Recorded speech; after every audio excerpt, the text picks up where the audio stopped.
সকালবেলা মা চা নিয়ে চলে এসছে। আমার মার আবার ইয়ে আছে যে আমাকে নিয়ে ভিডিও করিস না, আমি পুরনো ড্রেস পরে আছি। আর এই যে অজ্ঞান হয়ে বসে আছে, মা আবার এসছে এই দিক দিয়ে।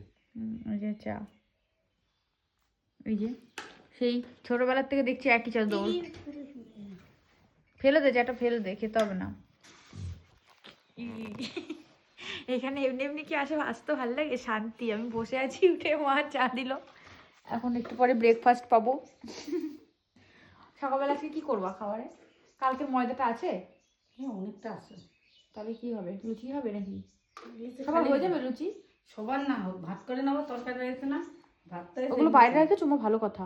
না বের করে, কারেন্টই তো নেই সে ভোর রাত থেকে। তবুও ঠান্ডা থাকবে না? আসলে কি হচ্ছে, কালকে তো শনিবার। এদিকে দেখাও, মাকে আর দেখিও না, আর একটা পুরনো ইয়ে পড়ে রয়েছে। নেই তা কিন্তু নয়, পড়বে না, ওই বাড়িতে আমি পড়বো না। কারেন্ট নেই, ওর জন্য ফ্ল্যাশ জ্বালানো ফোনের। অনেকক্ষণ ধরে, সকাল থেকে কারেন্ট নেই। তো চা আছে বাবা, মাথাটা পুড়ে যাবে। আমি বিস্কিট খাবো না। দেখো বিস্কিটের গন্ধ করছে।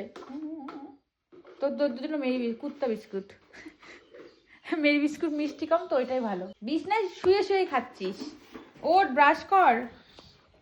এদিকে দেখো, এখন তাহলে লুচি খাবো। আর যেহেতু কালকে শনিবার, তরকারি মনে হয় আছে, মানে আগের দিনের ওই মাছের ঝোল। ভাত কোথায় তোমাকে লুচি করে দিক, আমরা ভাত খাই। তো চলো, চাটা ভালো লাগে না? তাহলে ভাত খাবে? ভাত তো খেতে পারবে না, তাহলে ডিম টোস্ট করে দিচ্ছি।